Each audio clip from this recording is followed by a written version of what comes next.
Hi, in today's vlog, we're going to talk about how you can secure your financial future in 5 steps.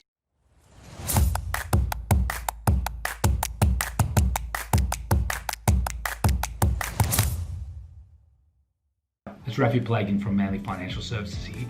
Today we're going to be talking about ways in which you can secure your financial future in 5 steps. Now they're not easy steps like you've probably heard many people say in vlogs just like this, but they are 5 basic steps that are integral in you establishing yourself for financial success. You may need to invest some time to research and work at it, but meaningful and lasting outcomes can only be realized if we put some action towards achieving. The good news is there's probably never been an easier and better time to think internally and start the journey towards financial success, considering that many people are still working from home and are saving a lot of time not commuting to and from work. Time that they can use to invest towards these 5 steps. So here's a question. Why aren't more people getting ahead considering the low interest rate environment we have today? Well, a recent report released by the Reserve Bank of Australia into demographic trends in household finances might give us a clue. See, it shows that income's risen for all age groups of Australian workers over the last few years. But similarly, household expenditure has also risen for each age group, and this is resulting in reduced savings, especially for those in their 40s and beyond. A simple question from this is that why would Australians 10 to 15 years from retirement be increasing debt and reducing investment and savings? And how can you ensure that you don't fall into this same trap?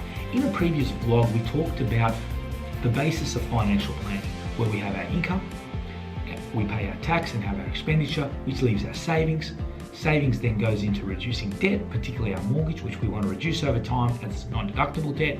And then we want to invest some funds, we want to increase our assets. Similar to the findings of the report, what we found over the last few years is that people aren't doing any tax planning and therefore increasing the tax burden or the tax leakage from their salary. They're not doing any budgeting and therefore spending a lot of money and reducing the amount that goes into savings. Because there's more expenditure, there's more credit cards, there's more personal loans, there's more store credit, and these high interest rate debts have to be paid off before the mortgage is paid off, and therefore less money is going into reducing debt, and consequently less money is going into increasing assets and investing for the future. So we put together an ebook that goes through the 5 steps that we believe someone should be looking at in order to ensure that they are successful from a financial point of view and work towards financial independence. Now these 5 steps don't cover everything that needs to be done, but they really will help you set the foundation in establishing yourself financially. The first step is really to ensure that we're not wasting money on unnecessary expenditure. And what that's going to mean is that we've got to sit down and look at how much we've spent over the last 2-3 months to see what the patterns are and to classify or to categorize our expenditure amongst more required expenditure and discretionary expenditure. At that point, we've got to sit down and really figure out whether this discretionary expenditure is required, if it's something we need to do, if it's something we'd like to do, or it's something that we can put to the sidelines for the time being so that we can increase savings. The next step is to look at our tax strategy and to ensure that we are able to benefit from all the available tax strategies that are out there so that we can reduce our tax and boost our net income. More net income means more savings. More savings means more debt reduction and more asset and wealth creation. Debt reduction is the next one. We've got to look at reducing the high interest rate, inefficient debt that we've got. These are credit cards, personal loans, and any store credit. We've got to put a plan together to reduce these loans as soon as possible so that we can start putting larger and larger amounts of our net disposable income into our mortgage to reduce our non-deductible debt and into investments to help create wealth.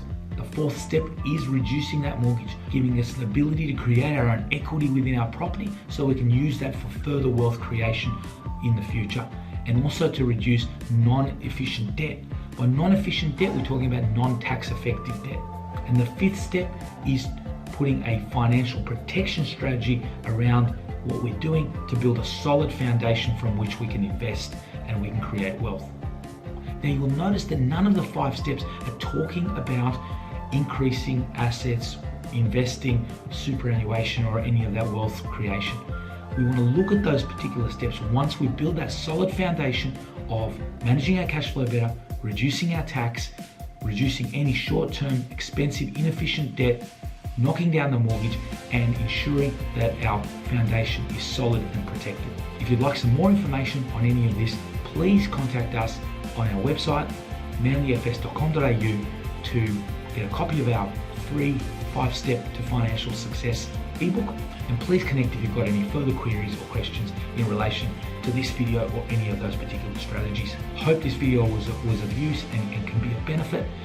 If it is, please give us a thumbs up, click on the subscribe and notifications button so you're kept abreast of all the other videos that we put out. And we look forward to releasing more content to help you on your journey towards financial success. Thank you.